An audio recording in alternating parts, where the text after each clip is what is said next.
Nge Mokobé. Ben, okoni me bane. Okoni me bane.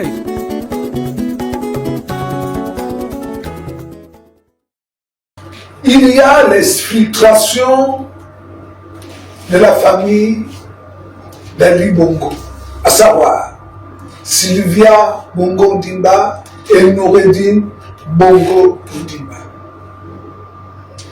Il y a la fameuse affaire de l'île Bangui et la décision de la Cour internationale de justice. Situation qui hérite plus d'un Gabonais, mais donc les dessous semblent ne pas avoir encore été révélés. Chacun y va de son commentaire. Nous aussi, sur ce plateau, nous allons essayer de commenter cette actualité. Et pour faire ce parcours pas très aisé des deux sujets qui captent l'attention politico-sociétale du peuple gabonais, nous avons invité sur ce plateau Bob Mangom, que l'on a toutes les difficultés du monde à pouvoir classer. Bon, nous allons simplement dire que c'est un électron libre. Il se dit lui-même être un loup solitaire, mais nous reconnaissons en lui un critique acerbe à la politique de Brice Clotaire Oligui. Ce n'est pas un péché. Et face à lui, il y aura Gervais Amogo, en politique. On le connaît. Jeune par l'âge, mais vieux dans l'activité politique au Gabon. Nous notons qu'il est également un soutien de Brice Clotaire Oligui Nguema pendant toute la période de la transition, mais aussi depuis quelques semaines qui sont passées depuis son investiture. Avec ces deux personnages haut en couleur, nous allons essayer d'épiloguer, de discuter, de donner nos points de vue. Il n'y a pas de vérité absolue, mais cela pourra apporter dans vos foyers et pour tous ceux qui nous écoutent, peut-être un vrai autre lecture. Monsieur Mo, merci d'avoir accepté notre invitation. Je vous remercie de votre invitation, pareillement, monsieur Guy. Vous dites que vous êtes un loup solitaire. Qu'est-ce que ça signifie? Être un loup solitaire, c'est celui qui mène ses activités, ses combats tout seul. Parce que tout simplement, j'ai constaté que beaucoup d'activistes et beaucoup des hommes politiques, dans leurs activités, c'est toujours pour leurs propres intérêts, dans l'intérêt du peuple. Et ça termine toujours par les trahisons. Et pour éviter de me faire trahir par X ou Y, je préfère avoir des activités politiques s'il le faut, s'il faut le dire ainsi, tout seul. Les puristes de la politique disent que vous avez un large étendue de réseaux, donc vous n'êtes pas seul. Lesquels sont? Radio Moscou, le KGB, vos informateurs, et patati patata, et le réseau des activistes. Parce que quand on bombe tous, c'est que tous les activistes gabonais sont enrhumés. Dans quel cas et de quelle façon êtes-vous un loup solitaire?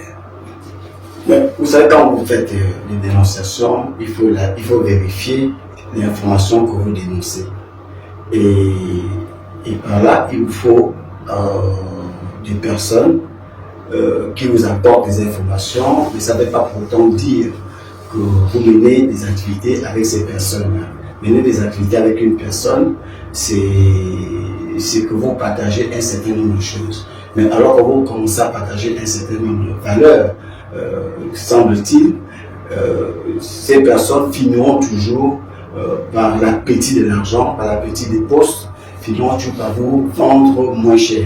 Donc, j'ai vu des personnes dans ce pays qui ont payé le prix des trahisons de ce genre. Donc, pour ne pas tomber dans les mêmes situations, je préfère faire mon combat tout seul.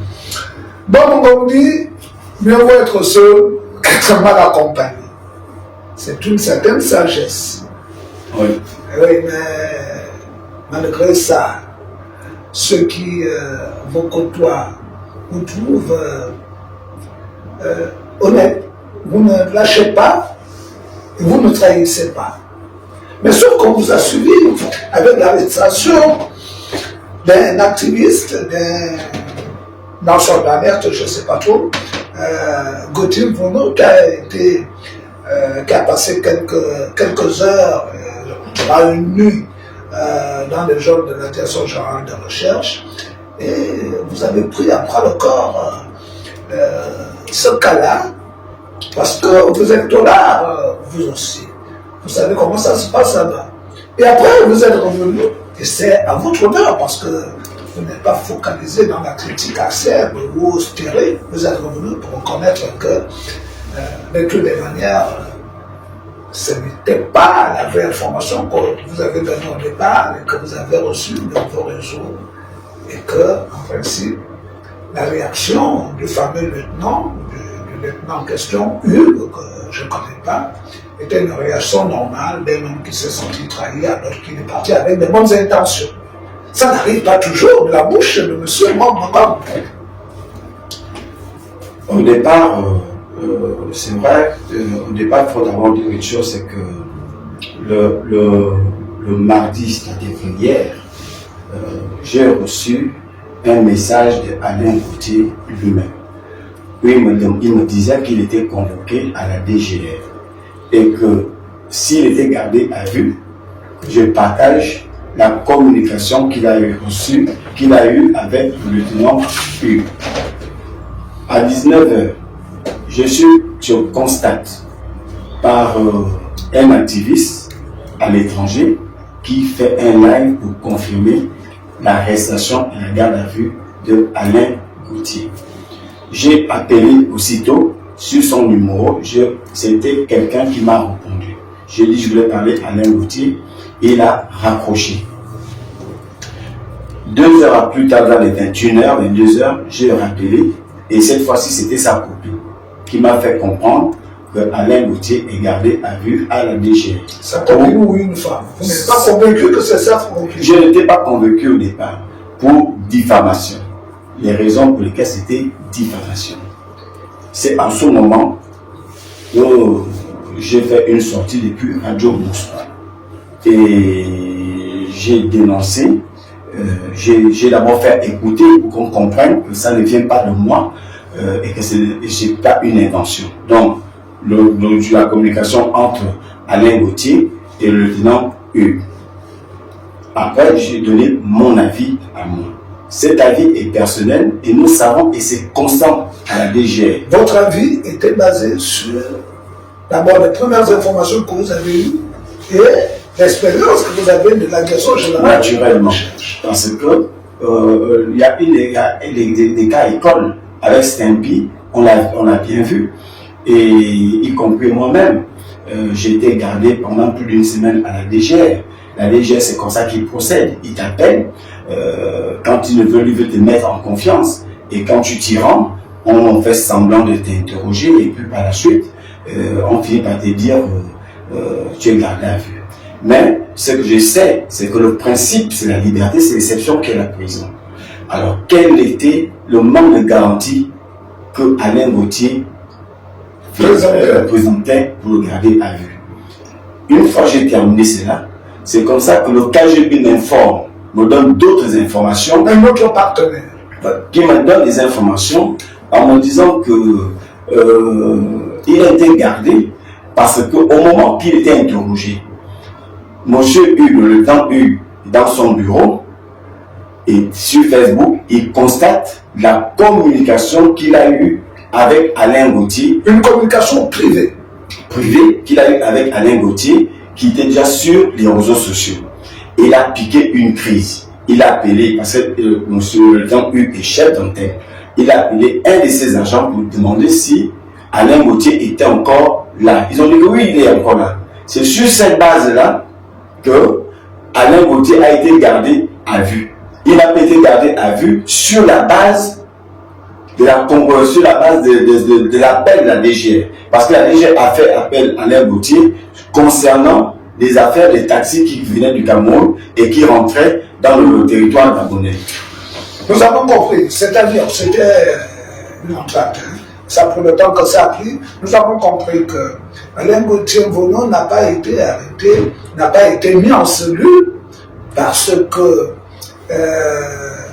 il a enregistré la conversation avec le lieutenant chef d'antenne, mais parce qu'il a divulgué cette conversation, qui était une conversation privée, effectivement, là, il tombe sur le coup de la loi. Bon, écoutez, la bonne nouvelle, c'est qu'il a été relaxé au tribunal. En fait, c'est l'information que nous avons eue.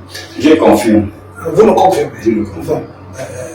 Radio Moscou, KGB, bon, des nébuleuses que l'on ne peut pas contrôler. J'ai ouvert mon goût, un autre dollar.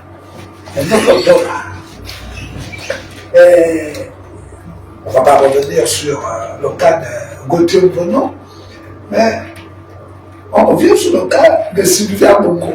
Dollar aussi, à sa manière, avec Moretti. Ces derniers sont dehors. Comment se fait-il qu'ils sont tous dehors?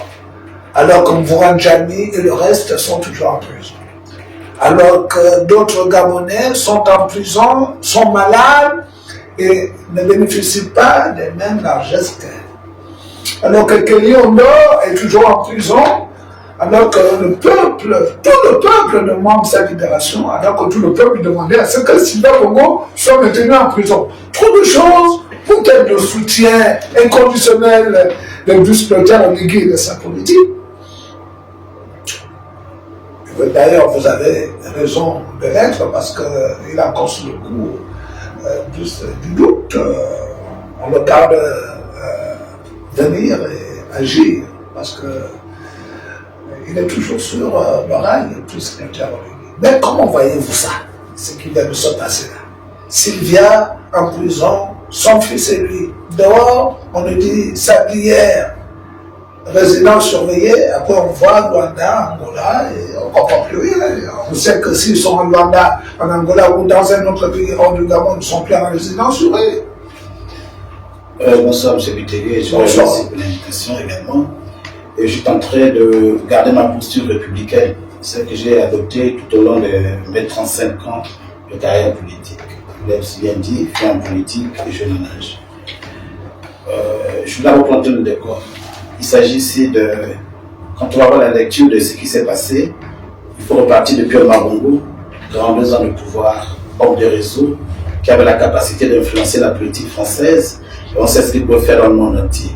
D'un autre côté, nous avons Ali Bongo, qui est notre fils, et nous avons la fille de Sylvain Valentin, qui a des multiples réseaux sur l'international également. Quand on va avoir une posture républicaine et une lecture politique, il faut avancer tout doucement. Donc je pense que ce qui justifie cette sortie quand on a fini de poser le décor, malgré le fait que je sois un soutien inconditionnel de Louis Clotaire de Guingamon jusqu'en août 2032, avant notre second mandat, je ne sais pas la raison pour laquelle je vais défendre ou justifier les raisons injustifiables. Mais je pense qu'au regard de ce que j'ai dit précédemment, à savoir la posture républicaine, quand on a des prisonniers de ce type en prison, qui ont des réseaux extraordinaires, il faut garder la posture républicaine, nationaliste et citoyenne. C'est-à-dire qu'aujourd'hui, l'entrée de la 5e République nous confère d'avancer dans ce que nous avons entrepris et dans le projet que le président de la République, du côté de Guingamon, chez le gouvernement, chez les chefs du gouvernement, a lancé. C'est-à-dire que si Sylvain Bongo restait en prison, on n'avançait pas, on était en stagnation. Il faut avoir une autre lecture. C'est-à-dire qu'aujourd'hui, on a vu des compatriotes s'appuyer, notamment quand on a le litige du PDG, on voit un qui s'appuie sur le fait que lui, il est resté de la branche d'Ali Bongo Ondimba, dont il le connaît comme le président du parti, comme le délégué, je ne sais pas comment ils appellent. Distingué comment? Distingué camarade. Donc cette lecture va nous amener à comprendre que malgré le fait de ce qui s'est passé, où le peuple, le 30 août, s'est vu libéré, il y a des compatriotes qui ne comprennent rien de la situation, qui ont oublié les 14 ans dans lesquels nous avons traversé toutes les difficultés avec Ali Bongo Ondimba, qui a été scellé par le coup de la libération le 30 août. Donc, je pense que d'un point de vue républicain, on peut justifier cela. C'est de l'autre côté, Oui, il y a la question sanitaire. Il y a la question sanitaire qu'on a évoquée, que le procureur a évoquée. C'est une question d'abord réelle. L'état d'Ali Bongo lui-même, l'état de son fils, on a vu de fois certaines images fuguer. Mais en plus, il y a la question que nous sommes des Bantous. Nous sommes des Bantous. Il y a des litiges qu'on peut régler sans forcément se livrer à la vengeance. Donc moi je pense que c'est toutes ces questions-là, quand on les regarde d'un point de vue républicain et d'un point de vue traditionnel, on peut justifier ce qui s'est passé. Mais non, est-ce que c'est ce que les Gabonais voulaient ou pas? Ça, c'est un autre débat. Ça, c'est un autre débat. Selon Gerber Bongo, la démarche prise par les autorités judiciaires gabonaises, peut-être aussi politiques, est empreinte de sagesse. Votre point de vue? Merci, M. Witté. Je pense que le prince ne cessera de surprendre les Gabonais. Mais il peut continuer à distraire les Gabonais, mais moi, il ne peut pas me distraire. Il a fait un deal. C'est ce qu'il faut d'abord dire aux Gabonais, écrivez ça. Il a fait Un deal. Il faut le dire clairement. Vous êtes sur Dabora TV, vous n'êtes pas sur Radio Moscou. J'ai dit, écrivez ça. oui, je demande des gens de l'écrire. Il faut le retenir, de l'écrire clairement. Le prince de béton est là pour distraire les gens. C'est le même qui vous a dit il va rendre la dictée aux Gabonais, lesquels il n'était pas dedans. C'est le même, son même ministre qui a dit qu'ils allaient poursuivre Ali Ben. J'attends ces poursuites-là. Il faut qu'on évite de venir distraire les Gabonais. Vous savez, le fait de distraire les Gabonais va amener les gens qui veulent le déstabiliser à sauter sur l'occasion de le déstabiliser. Il ne sera que l'unique responsable de ce qui pourra lui arriver. Écrivez ça. Il sera le seul responsable. Quelle stabilité on parle en libérant Sylvia? Vous pensez qu'en laissant partir Sylvia, après les avoir torturés, après que ces bourreaux nous ont torturés et qu'ils ont oublié ça? Non, ils n'ont pas oublié. Il s'est créé encore des ennemis. Et n'oubliez pas qu'ils sont allés où? En Angola. Qui est l'Angola? C'est le même Angola, le même pays qui voulait bien le déstabiliser à ses débuts de ce pouvoir. Et ça demandé qu'à demander la suspension du Gabon. Naturellement. Et vous pensez que c'est là-bas parce qu'il sera là-bas? Non. Dites aux Gabonais que le prince a dealé avec des puissances étrangères pour sa libération. Oui, on va dire aux Gabonais que Bob Ngom, matricule 212, a dit que le prince a dealé. Je dis et je le répète, moi Bob Ngom, je dis ils ont dealé. Il n'a pas pu supporter la pression, naturellement peut-être même la franc-maçonnerie, de la France, du Maroc et de l'Angola. Et celui qui était le porte-parole de ces puissances-là, c'était le président de l'Angola. Tout simplement. Maintenant, sur ce que les gens disent dans les réseaux sociaux, qu'ils ont rendu l'argent, c'est-à-dire les gens sages, je n'en sais rien. Mais si on veut justifier la libération de Sylvia, parce que les Bantous disent, mais si le prince de béton voulait respecter la culture Bantou, il n'aurait pas fait le coup d'état à Libye. Plus que, étant commandant en chef de la GR, il avait prêté serment devant Ali Ben de porter sécurité, secours, quelles que soient les conditions au Ali Ben. Et ensuite, il a bien respecté la tradition bantou en enlevant Ali Ben. Et vous pensez que c'est courant de venir faire, de venir dire aux yeux du monde entier que c'est pour garder la stabilité. Depuis que le prince est là, qui ignore que le Gabon n'est pas stable. Monsieur Morongon,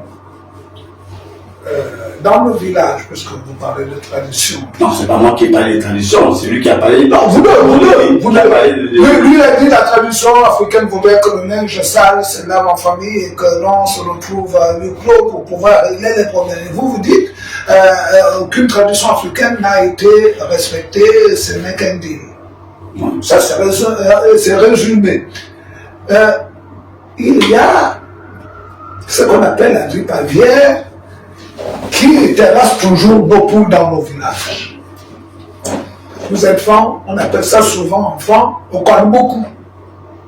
La grippe aviaire. Et qu'est-ce qui se passe dans nos cultures? Une fois qu'on constate que cette poule-là est contaminée à la grippe aviaire, pour garder le reste du poulailler, on isole, on extrait la poule malade pour que d'autres ne meurent pas. Est-ce que vous pensez que Sylvia Bongo à la prison centrale d'Ibreville avec Noureddine Bongo, ça a apporté un plus au Gabon, ou à la stabilité, ou à la paix, ou même à la sécurité du Gabon? Les Gabonais attendaient que Sylvia soit jugée et Noureddine pour les faits qui lui sont reprochés. Le prince de Béton lui-même est venu sur la place publique dire que les juges ont des preuves. Je ne sais pas à quel moment le prince de Béton était en contact avec le juge d'instruction. Ils avaient des preuves et qu'ils ne s'initiaient pas dans les affaires de la justice. Mais Sylvia est sortie avec Noureddine, pas par la justice, par une volonté politique. Le procureur général a parlé. Le procureur général, je vous dis, dans les discussions du code de procédure pénale, je vous le rappelle, le procureur général près de la cour d'appel n'a pas d'autonomie. Il dépend du ministre de la Justice. Allez-y regarder le code de procédure pénale. Donc, le seul qui est indépendant, c'est le juge de siège et le juge d'instruction. Le procureur n'est pas indépendant. Donc, à partir de ce moment-là, le procureur vient réciter que c'est la volonté de son chef hiérarchique qui est le ministre, et le ministre demande au procureur de réciter ce qui est la volonté du vice-président chargé du gouvernement, et le vice-président chargé du gouvernement vient demander et donner des injonctions au ministre que par la volonté du prince de Béton. Tout simplement. Ce que nous retenons, c'est que le procureur général, le prince de la cour d'appel, je crois, n'a dit que le droit. Monsieur Mogo, oui, je pense vous bouillonnez, vous voulez réagir. J'aimerais que vous ayez à s'habiller pour le temps de parole.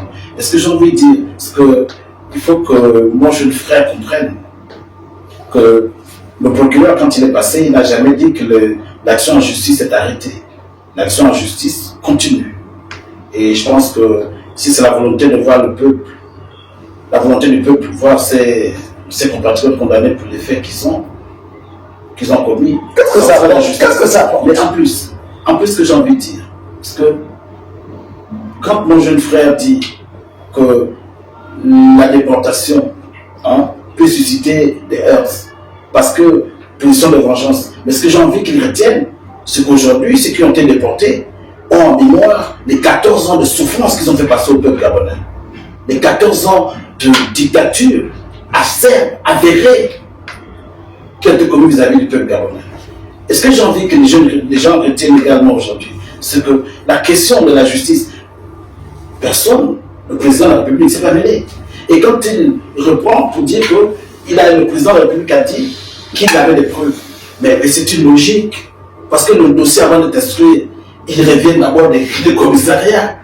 Donc, c'est à partir de ce qui est des enquêtes qui sont faites avant d'arriver au tribunal qu'on sait ce qui va se passer.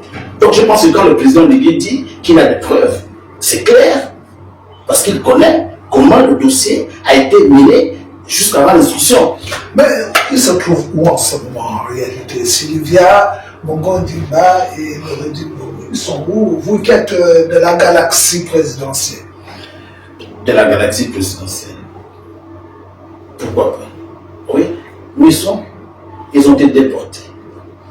Où? Ils sont où? À Rwanda? En Angola? Aux États-Unis? À Londres? Non, j'ai dit que je regardais une posture républicaine. C'est-à-dire? Pour l'instant, Ne rien dire. non, pas ne rien dire. Pour l'instant, ils ont été déportés, ce que nous connaissons, et nous attendons les... Quel est le régime de la déportation? Ils sont en prison là-bas. Non, mais dès qu'on aura une communication Est-ce officielle, qu'ils sont en prison où ils sont? on aura une information républicaine officielle. C'est à partir de cela qu'on se prononce. Bon, moi, je ne vais pas me prononcer. Moi, personnellement, moi, j'aurais voulu. Sur les réseaux sociaux. Moi, personnellement, ça ne va pas faire plaisir à Bob Ngom. J'aurais vraiment voulu qu'il sorte du Gabon et qu'il nous laisse en paix parce que avoir des esprits qui dégagent des ondes négatives, c'est pas pour reconstruire la nouvelle République. Bon, même Monsieur si. Mitégué, après il y a un élément. Vous savez que quand on rentre dans la 5e République, il faut clore le chapitre de Bongo. Or, les maintenir là, en prison, Moi, je ne suis pas d'accord. il fallait clore ce débat. Moi, je me refuse à clore le chapitre. Non, mais je vous comprends. Quel Bongo? Je vous comprends. Ali Bongo, oui. Non, Ali Bongo a fini. Non. Ali Bongo a terminé le chapitre de l'ère de la rénovation qu'avait initié notre défunt président. Et Olivier a terminé l'ère de l'émergence. Mais non. Mais la rénovation a voulu avoir un sursaut d'émergence. Mais on a vu que la rénovation s'est arrêtée malgré tout ce qui a été fait. Aujourd'hui, le père de l'ère de la Renaissance, qui est plus auteur de Guingamon, a clos le chapitre du clan Bongo, les 14 ans d'Ali. Et encore que ce n'est pas très différent, la Renaissance, la rénovation, bon. Vous êtes de l'ère de la Renaissance ou de la rénovation? C'est pas la Renaissance, c'est pas la rénovation. Mais c'est facile à expliquer. Hein. C'est-à-dire que quand on parle du début des indépendances chez nous, on a l'ère des indépendances. Ce sont des slogans. Non, ce n'est pas des fins slogans. On a l'ère Le de... système démocratique. On a l'ère... Nouvel élan. Mais non, on avait l'ère des indépendances avec Lomba et les pères cofondateurs. Hein. C'était a été remplacé, du moins, par l'ère de la rénovation avec l'arrivée d'Omar Bongo qui a continué avec tous ses succès. Mais aujourd'hui, on a l'ère de la Renaissance. Avec plus Clotaire Oliginguen. Mais est-ce que la Renaissance signifie faire table rase du passé? Parce que là, on a l'impression que vous qui êtes de la galaxie présidentielle, vous demandez au peuple camerounais de faire table rase du passé. Mais non, puisque C'est-à-dire le procureur et l'accès judiciaire continue. et ça, bon le refuse. Il ne faut pas faire table rase, n'est-ce pas moi? Personne n'a suggéré une table rase. Permettez-moi, Oui, monsieur. je vais dire à mon aîné que vous dites que lorsque l'enquête préliminaire était au niveau des officiers de police judiciaire, le prince de Béton était informé. Bien. Allez-y bien regarder, il y a le code de procédure pénale. Lorsqu'une information judiciaire est ouverte, il y a le secret de l'information. Ça, il faut le retenir. Le secret de l'instruction. Non, de l'information. Donc, tant que il y a encore enquête, vous ne devez pas divulguer la source. Même jusqu'au président de la République. Bien sûr, il est justiciable au même titre que vous et moi. Il est président du Conseil supérieur C'est ça l'indépendance de la justice. Je vous dis. Il est président du Conseil supérieur de la magistrature, M. Bongo. Donc, on convient donc de dire que la justice n'est pas indépendante. Qu'est-ce qu'on appelle la souveraineté de la justice? La souveraineté de la justice, c'est le fait de dire que le juge de siège, parce qu'il faut faire la différence. Le juge de vous, c'est ce que vous appelez vulgairement le procureur de la République. Permettez-moi. Mais le procureur de la République, il n'est pas autonome, il dépend, selon les dispositions du code de procédure pénale, il dépend du ministre de la Justice. Mais le juge de siège, le juge d'instruction, ils sont indépendants. Ils prennent leurs décisions de manière indépendante. Donc, lorsque une tierce personne, vous êtes là, vous ne pouvez pas avoir connaissance de la chose querellée alors qu'elle n'a pas encore été jugée. Pour quelle raison? Quelle est la personne la mieux informée dans un État, dans une République? Vous me direz que sur le point c'est plutôt. Non, je vous dis pas. Non, je vous dis Ou vous êtes d'accord avec moi que le prince de béton est devenu juge pour être en connaissance, pour avoir des informations qui sont à l'instruction. Mais il a divulgué quel secret? On dit qu'il est le premier magistrat. On dit qu'il est non, il n'est pas premier magistrat, ça ne fait pas de lui un magistrat. Parce qu'il préside le conseil. Tout simplement. Parce qu'il préside le conseil. Ça ne fait pas de lui celui qui doit avoir connaissance de l'instruction. Lui-même a dit, nous changeons, il dit soyons sérieux. Le prince de béton a dit, le prince de béton lui-même a dit que les juges d'instruction ont toutes les preuves. Il n'a pas dit les enquêteurs, il n'a pas dit on a des preuves.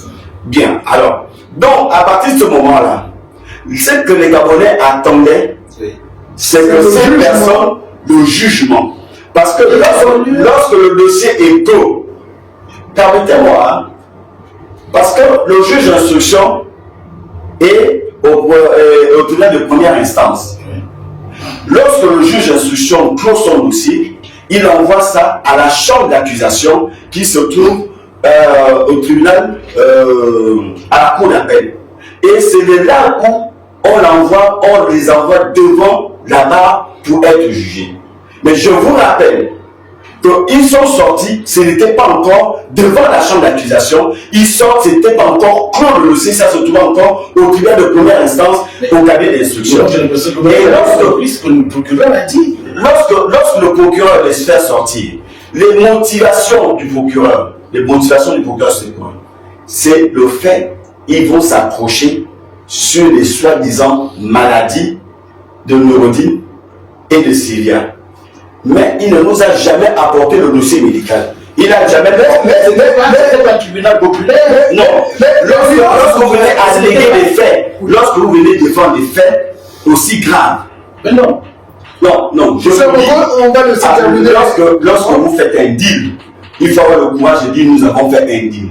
Ne devons pas qu'on vienne ça. On n'a pas de preuve qui a dit. Je dis, ça ressemble à un deal. Ouais, ça ressemble plus à un deal qu'à autre chose. Parce que ce sont des raisons fallacieuses qui viennent nous donner, c'est trop léger, en disant que ce sont des maladies. Où sont les preuves qui ont plus établi que ce sont des maladies? Je vais sortir en vous disant que celui qui a élu le prince de béton, c'est le peuple gabonais. Et le peuple gabonais a besoin de la vérité sur cette affaire. Et ce n'est pas le fait de le faire sortir Ali et sa famille qui mettra le prince en sécurité et le peuple gabonais en sécurité. Pour que le peuple gabonais puisse se reconnaître en celui qu'il a élu, le prince de béton a le devoir de mémoire, a le devoir de dire la vérité à ce peuple-là. Ce n'est pas parce qu'on a enlevé, ils sont partis, que le nom Ali, le nom Bongo va sortir de nos têtes. Je n'y crois pas. Ok, d'accord, nous avions compris, mais sauf que je tiens quand même à préciser que sur ce plateau, nous ne commentons pas les décisions de justice, parce qu'il n'y a pas eu de décision de justice. Hein. Il faut restituer dans vos logiciels que nous ne commentons pas les décisions de justice. Monsieur Amouko, vous voulez réagir? Oui. Au propos de votre frère et compagnon de bail, puisque vous deux vous avez fait la prison. Oui, la prison politique. Oui, j'ai envie de dire à mon jeune frère que, indépendamment du fait que j'ai fait la prison politique, mais ça fait quand même 12 ans que j'étais arbitrairement suspendu de toute fonction et de toutes sortes. Mais avec ce qui se passe depuis le 30 août, je dis j'ai l'espérance, c'est l'espoir d'un Gabon qui se construit, d'une nation qu'il faut refaire. C'est une attaque indirecte que vous faites dans votre... C'est une attaque indirecte que vous faites dans votre... Non, à votre...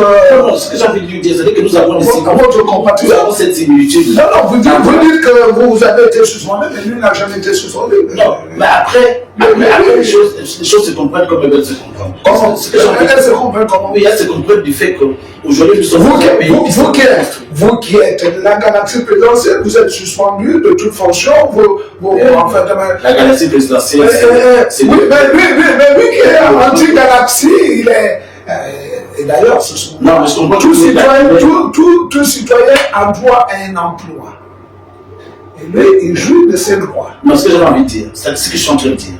C'est-à-dire que ma position d'aujourd'hui n'est pas une position d'ancien tolard, hein, privé de tous ses droits.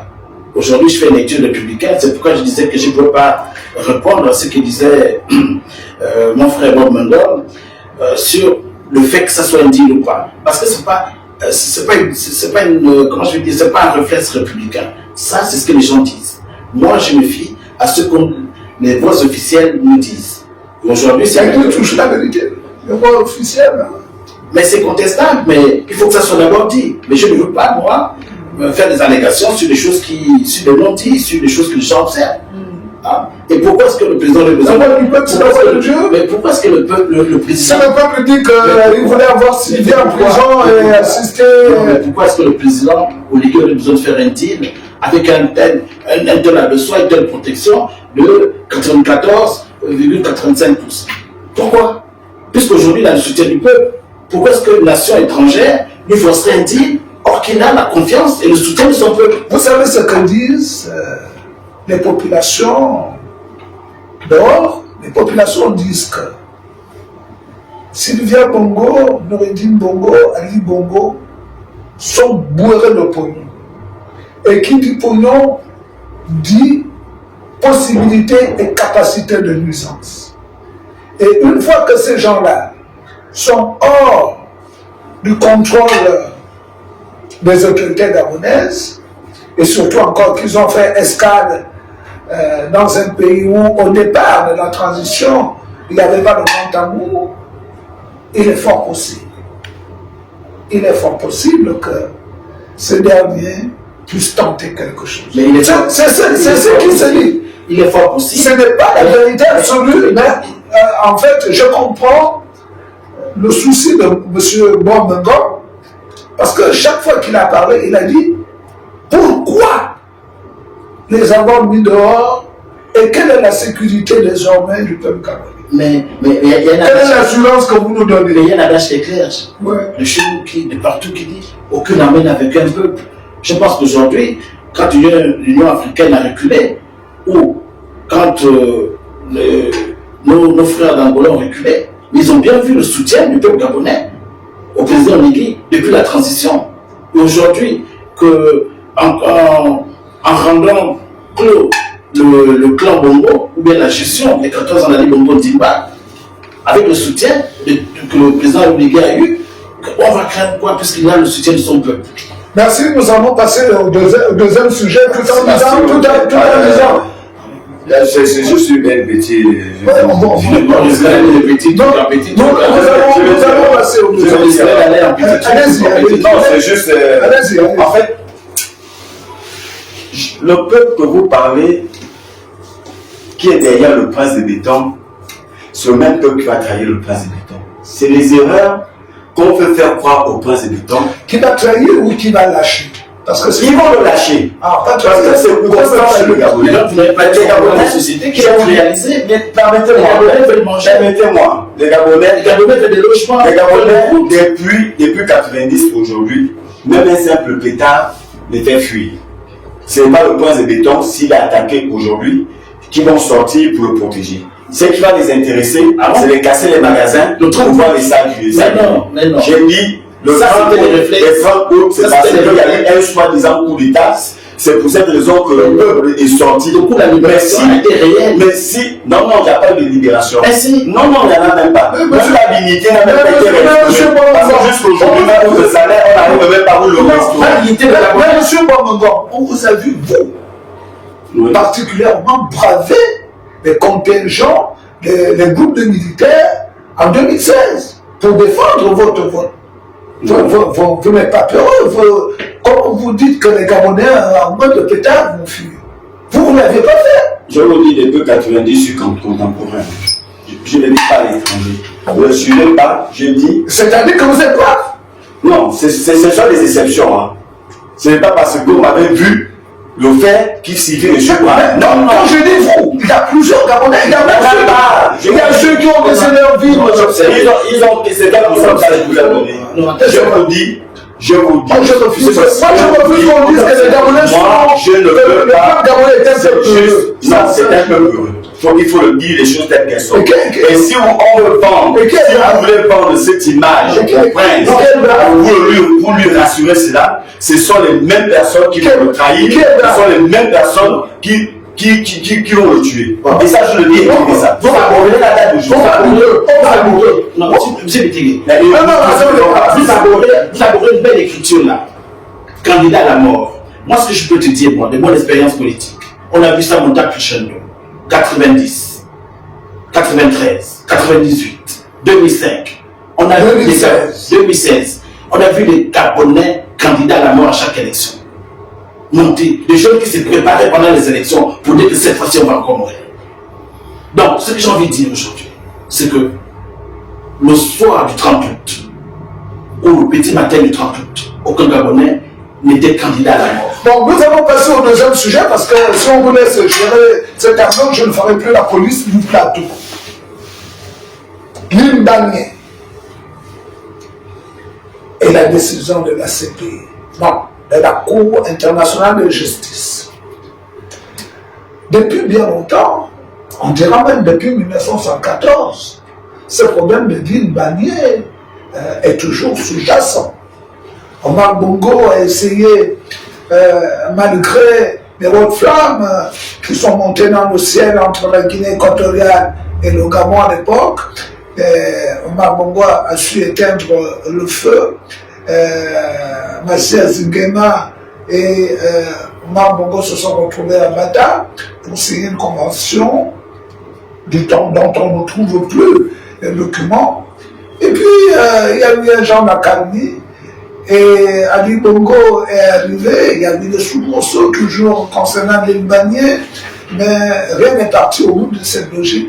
Et après, puisque Oligui Nguema arrive, et un mois et demi après, il y a une décision de la Cour pénale de la Cour internationale de justice.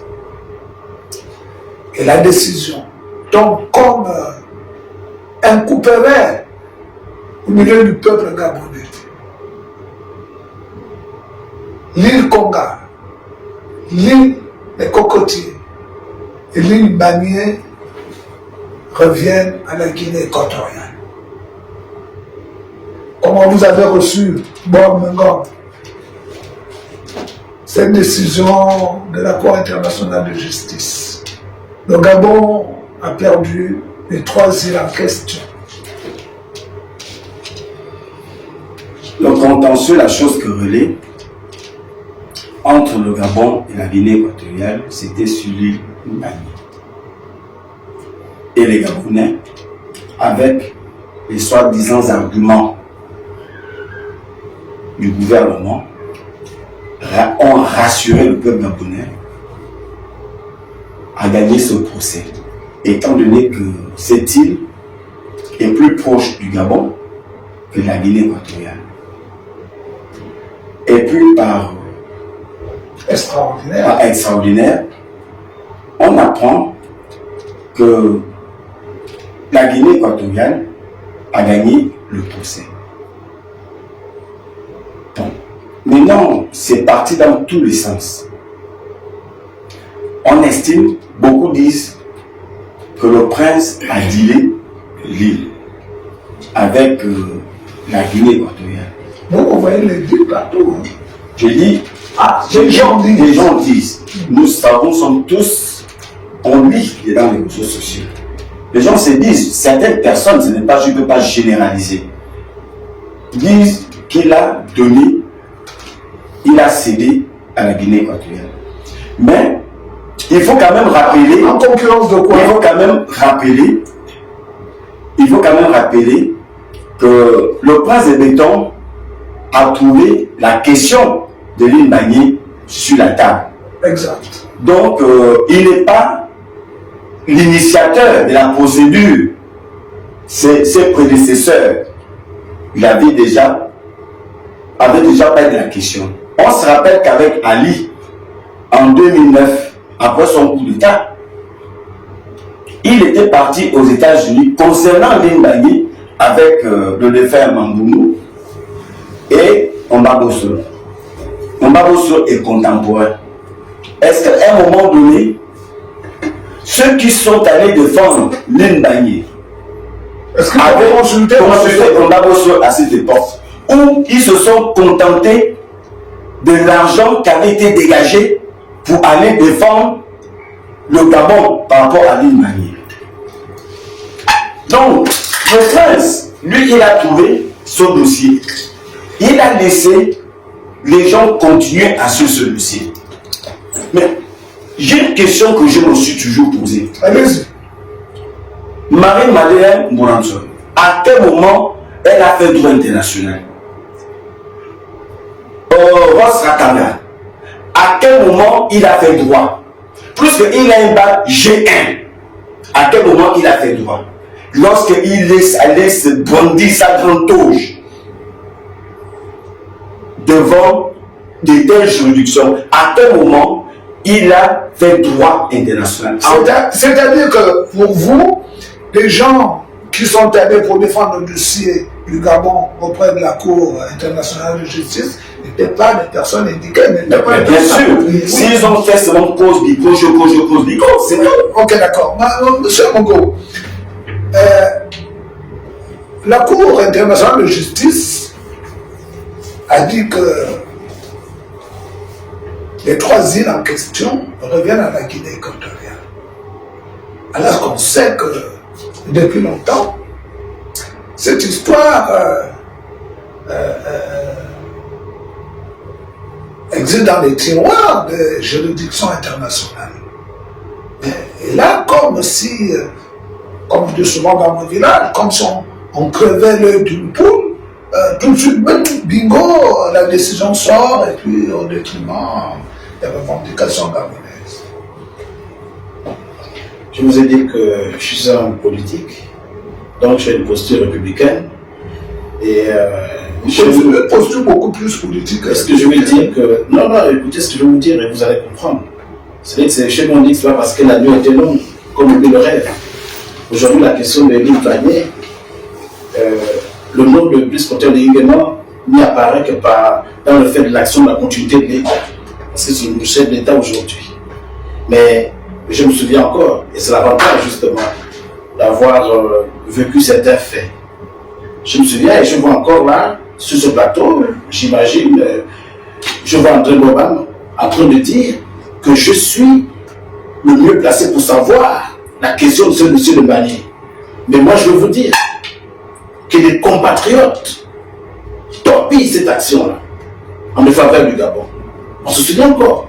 C'est-à-dire qu'aujourd'hui, les efforts que Mabongo a contenus pour essayer de conserver cette île pour nous, il a mis les mêmes efforts pour tenir les compatriotes d'aujourd'hui. Certains sont comme tels, certains contemporains sont là. La question de Lindagné aujourd'hui, ce n'est pas une question de qui doit avoir un profil pour le défendre. Les faits sont là, c'est clair.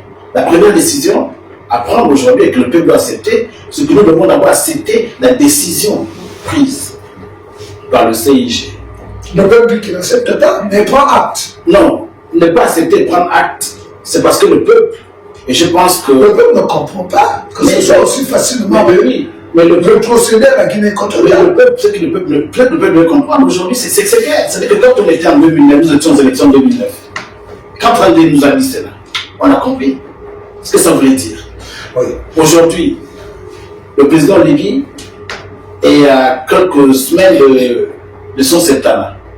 La décision tombe. Il assume en tant que... Il n'est pas content. Non, j'ai dit, il n'est pas content. Il n'est pas content de la gestion de ce dossier, même si, en écoutant Bob Mongo, à quel moment il aurait pu dealer un dossier qui, depuis 2009, mais c'est pas Bob qui le dit, hein. Il dit c'est ce qui se dit. À quel moment les gens pensent qu'on aurait pu dealer ce dossier quand on sait que depuis 2009, un homme d'État, la statue de M. André Bobam, avait déjà dénoncé les travers de nos propres compatriotes contre notre pays. Est-ce que, bon, d'ailleurs que, moi aussi je peux essayer d'en parler, vu mon âge et vu mes acquaintances avec le régime Bongo, on sait que beaucoup n'ont jamais voulu que le dossier de Mbagnier se ferme parce que c'était un puits d'argent. Chaque fois, il fallait renouveler, ils allaient prendre l'argent, disant qu'ils étaient en négociation, en études et autres machins. Ça c'est le propre des intellectuels. D'abord, des amis, c'est de reste au bout. Ça, c'est le propre des intellectuels, parce que les intellectuels raisonnent avec la tête, donc un peu de corruption, et les gens simples raisonnent avec le cœur. Mais dans la décision de la Cour internationale de justice, il est dit que l'île Mbagnier, par exemple, on ne parlait que de l'île Mbagnier, revenait à la Guinée équatoriale, mais que l'île Mbagnier était dans les eaux gabonaises. Qu'est-ce qu'on peut comprendre? Non, mais c'est une imbroglio. On a l'impression que la manipulation intérieure et internationale, on voit bien que c'est un tissu blanc cousu de fil rouge. Parce qu'une telle association, on ne comprendrait pas ce que ça veut dire. Bon, l'île Mbagnier appartient désormais à la Guinée équatoriale. Mais l'île Mbagnier est dans les eaux gabonaises. Qu'est-ce qu'il faut comprendre? C'est seulement l'île qui est important. Les cocotiers, les cocos qui sont sur les cocotiers, les branches de cocotiers, et pas l'eau, c'est-à-dire la pêche marine, s'il y a du pétrole, le sous-sol n'appartient pas. Sous-mer n'appartiendrait pas à la Guinée équatoriale. Qu'est-ce que ça signifie? C'est là qu'il faut que vous compreniez une chose simple. Allez-y. Lorsque vous avez un terrain, le terrain ne se limite pas à l'endroit où vous allez construire. Ce qui est dans le sous-sol est votre propriété. Et ce qui est en haut aussi vous appartient. Donc, sur cette île, ce qui est en haut comme ce qui est en bas est la propriété de la Guinée équatoriale. Pourrait-être. Non, par rapport à la décision. Non, la décision dit que les eaux sont gabonaises. Oui, mais en bas sur le terrain, est-ce qu'il y a des eaux en dessous? Oui. Donc, bien, je vous dis que dans le droit, ce qui est au-dessus de votre maison est votre propriété et ce qui est en dessous. Les eaux, qu'est-ce qu'on entend par les eaux? Est-ce que ce sont les eaux qui sont autour de ça? Je n'ai pas envie de l'interpréter parce que je c'est vraiment difficile d'interpréter. Non seulement c'est difficile d'interpréter, parce que dans la délimitation maritime, il n'y en a pas. La délimitation maritime dit 200 mètres, 200 J'ai suivi hier. J'ai suivi. Écoutez, moi j'ai suivi quelqu'un qui a soutenu une thèse sur l'île Mbagnier. Jonathan Mtutu. Dans ses explications. Lui, au moins, il peut vous en dire plus. Pourquoi? Sur le droit maritime. Parce que je vous dis, il a soutenu une thèse là-dessus. Moi, je ne donne qu'un avis, puisque je ne suis pas. On est d'accord avec vous. Je ne suis pas spécialiste. Non, on est d'accord avec vous. Pour venir, je n'ai pas envie de me prononcer là-dessus. Mais je peux par contre essayer de donner une explication sur le mécontentement sur certaines personnes qui pensent qu'il y a eu un deal. Pas forcément qu'il y a eu un deal. C'est le simple fait que le prince de béton lui-même, on l'a vu tellement régulièrement en Guinée équatoriale.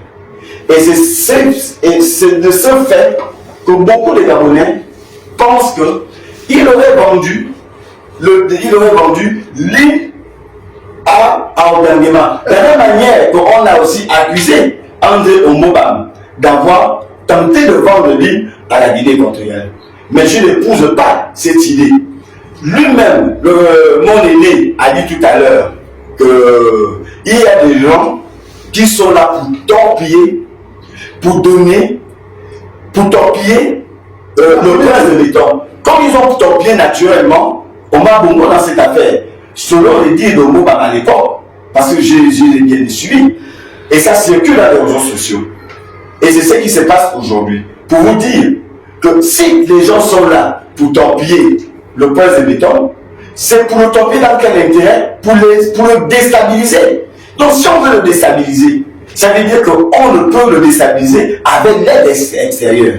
Bon, maintenant, si on peut tenter. Non, ils peuvent tenter, ça peut réussir comme ça peut ne pas réussir. C'est ce que j'ai envie de dire. Donc, ce qui s'est passé en Guinée équatoriale, c'est que le discours de Gangema n'a pas plu aux Gabonais. Et les Gabonais se sont dit, Mais quel discours? pendant la campagne, lorsqu'il s'est adressé aux Gabonais enfants, et moi j'ai réagi en disant que il ne s'est même pas adressé aux Gabonais, il s'est adressé au peuple femme. Et le simple fait qu'il vient s'adresser au peuple femme, et là, en Guinée équatoriale, mettez le vivre ensemble des Gabonais en danger. Bon, ça ne vous étonne pas de vous. On vous comprend. Ça ne vous étonne pas de vous. En quoi ça ne vous étonne pas le mot? Non, mais parce que vous avez fait la campagne de l'adversaire de Lidingela, et c'est de bonne guerre. Vous avez fait la campagne de Lidingela. Oui. Parce que là, il nous reste 2 minutes. Oui, annonçage. Il y a tout esprit de 2 minutes, monsieur Amogo. La décision du CIJ peut apparaître difficile, mais quand on la regarde avec sagesse et responsabilité, elle s'apparente à une possibilité de co-exploitation, de co-gestion dans toute la décision, dans tout ce qui a été dit. Et c'est en cela, je pense, à mon avis, même quand on regarde, quand on veut écouter même ce que vous dites, que le président Gangema a dit, la décision de justice là peut être une possibilité de co-gestion, de co-exploitation de cette territoire. Bon, ça, ce sont des... Et en plus, c'est une île inhabitée. Oui, bon, écoutez, ce n'est pas l'île en tant que telle il y a un proverbe africain qui dit que si les frères se battent pour une tête de gazelle, ce n'est pas parce qu'elle est charnue, non, mais c'est parce qu'il y a un principe de respect dans le partage. Nous avons essayé d'effleurer tout ce point, mais on ne peut pas les épuiser parce que nous n'avions pas la quintessence profonde de ces deux sujets. Mais nous allons retenir, j'en suis heureux, que Bob Ngom venait de dire que ce qui est vrai, c'est qu'il y a des gens qui ont torpillé la politique ou bien les actions de Marc Bongo par rapport à cette histoire de l'île Banien, et que même avec le jeune président, jeune par rapport au temps qu'il a mis Brice Clotaire Oligui Nguema, il y a aussi des gens qui torpillent. Donc en fait, il y a peut-être le loup dans la bergerie. Et d'ailleurs, vous êtes d'accord avec lui. C'est un point positif. Et pour terminer, une dernière question. Est-ce que la décision de la CPI, non, du CIG, de la Cour internationale de justice, est-ce que ce n'est pas un peu le jugement de Salomon? Ah, Salomon et le bébé. Et le bébé. Parce que finalement, oui, les 3 îles reviennent à la Guinée équatoriale, mais attention, si on prend la tangente que les colons ont tracée pour délimiter les frontières, on va se rendre compte que 2 villes importantes de la Guinée équatoriale reviennent au Gabon. C'est-à-dire, qu'est-ce qu'on fait? Vous prenez les 3 îles et le Gabon prend les 2 villes. Ça ressemble beaucoup plus au jugement de Salomon. C'est pourquoi je vous disais tout à l'heure que c'est... On finira par se retrouver au corps de l'arbre. Quand on regarde ça, c'est sur le plan politique ou sur le plan diplomatique. Ça ressemble au renforcement régional de coopération, la coopération régionale et tout ça. Là, parce que vraiment, nous sommes en train de... C'est 3 îles avec un peu de pétrole, et puis 100 personnes, et puis 2 villes avec des habitants, et avec, attention, avec l'établissement, ça veut dire que les droits de naissance et tout ça. Donc moi je pense que cette affaire, nous devons rester lucides et républicains, parce qu'elle n'aura d'aboutissement que dans l'arrangement, dans l'exploitation commune, dans la gestion commune de cet environnement. Mais vous êtes d'accord avec ce que dit M. Amogo pour terminer?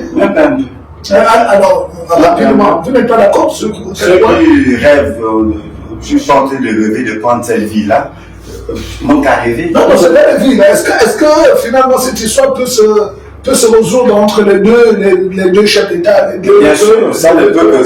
Ils vont forcément. Ils finiront forcément par s'entendre. Mais pensez, dire que vous allez aller voir les deux villes, ce n'est pas ce que la Cour a dit.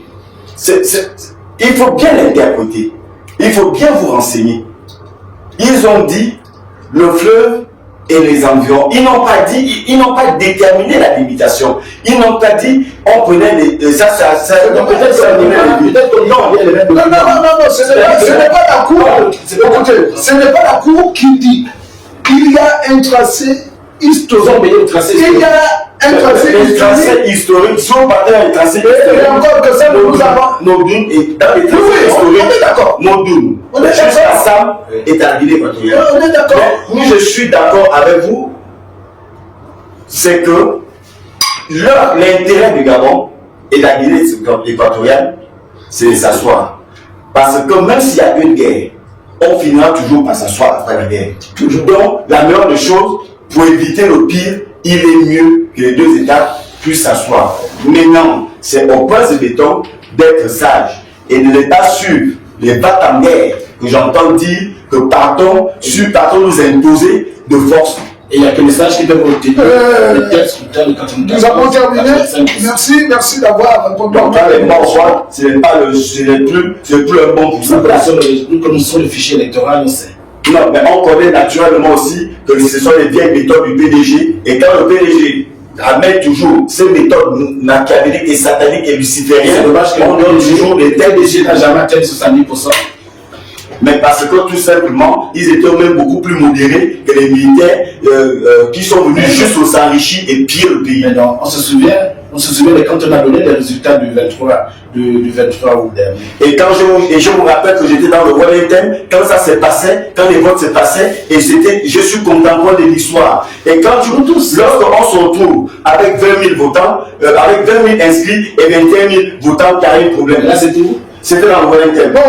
Donc, le score que vous me donnez là est un score erroné, est un score truqué, et comme les militaires savent si bien le faire, dans le vol, dans la tricherie et dans le mensonge. C'est le peuple qui est tout heureux.